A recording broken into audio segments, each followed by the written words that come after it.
Merci beaucoup pour la question. Il est vrai que nous avons commencé le processus de l'enterrement de notre grand patriarche, honorable Médard Aoutché Asenga, à Kinshasa.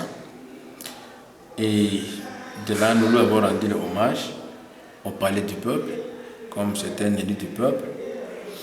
Et après cela, la dépouille a poursuivi, la dépouille a pris les chemins de Kisangani, où on a aussi rendu l'hommage, à Bounia également, jusqu'à Aru. Alors voici mon impression. L'impression, elle est vraiment bonne, dans la mesure où la mort de notre patriarche Aoutché Asenga a rassemblé beaucoup d'hommes. Tout le monde est venu, et plus précisément, d'abord, la province orientale, où il a travaillé comme gouverneur, comme vice-gouverneur. Et vous avez remarqué, il y a même la présence du chef de l'État. Pendant que l'on rendait hommage au palais du peuple, le président de la République s'est déplacé. Il est venu également pour s'incliner devant sa dépouille mortelle. Il a même contribué pour que tout se passe normalement. Alors, il y a eu également les députés nationaux qui aussi ont contribué. Alors, tout cela fait que c'était un bon enterrement. Et cela est dû au fait que notre patriarche était un rassembleur. Voyez-vous, il a su gagner la confiance de beaucoup de personnalités et de beaucoup de politiciens de la province orientale. Et dans tout ce qu'il faisait comme action, il tenait compte de chaque spécificité. Il prenait de chaque district. Il n'était pas égoïste.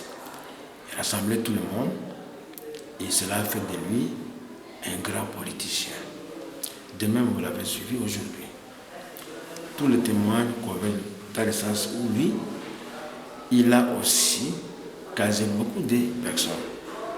Aujourd'hui, cela se retrouve sous le soleil et surtout sous les parapluies. Donc, le patriarche a fait son travail comme se devait et vous avez vu comment il y a eu l'engouement pour son enterrement. Quand bien même il y a une frange de la population qui n'est pas d'accord avec ça, c'est peut-être principalement celle de sa chefferie, où beaucoup n'ont pas été promus. Disons-le ça aussi, ce qui a déjà qui été promu ailleurs, mais les gens ont le sentiment que dans sa chefferie, il n'a pas promu beaucoup de personnes. Ça, c'est un des côtés, ce n'est pas positif. Et évidemment, en politique, on ne peut pas satisfaire tout le monde, mais ce sentiment est aussi là. Donc, je crois que, en d'une manière générale, le grand Baobab, le patriarche, a fait quand même un engouement terrible. Et jusqu'à présent, je suis passé par là, il y a encore déjà là-bas, devant les mausolées. Donc, l'impression, il est géniale. Et ça a mobilisé tout le monde, toute la grande orientale. Et vous avez vu des gouverneurs se déplacer. Même une délégation qu'Honorable Sami, Excellence Sami a ramenée de Nord Kivu. Voilà ce que je peux vous dire à cet instant par rapport à l'enterrement de notre grand Baobab. Voyez-vous, comment allons-nous procéder pour trouver encore un rassembleur comme lui? Notre province d'Ituri a besoin encore d'un politicien de ce calibre-là. La plupart du temps, on est divisé et on ne gagne pas grand-chose. Mais le patriarche a fait ça à son temps. Et ici, il est question de se rappeler à la jeunesse iturienne, aux jeunes politiciens,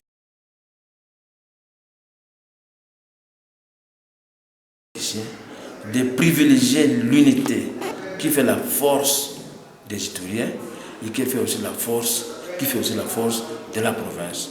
Donc, nous qui sommes restés derrière lui, comme je l'ai dit dans mon mot d'adresse, nous devons travailler pour que ce qu'il a fait de bien puisse perdurer. Donc, il nous faut l'unité des Ituriens et il nous faut aussi la grande orientale qui puisse se souder pour que nous puissions peser sur l'échiquier national. Voilà. À tout Aru, je dois dire d'abord qu'ils doivent se réjouir Dans la mesure d'abord, un Aru, c'est un territoire qui accueille tout le monde. Vous voyez, de deux, Aru doit continuer à faire ce qu'il fait actuellement. J'ai remarqué comment la jeunesse, comment les hommes d'affaires du territoire d'Aru sont en train de se débrouiller pour faire avancer la cause du territoire d'Aru. Actuellement, vous verrez, dans le territoire d'Aru, il y a même des industries qu'on n'a pas dans d'autres provinces.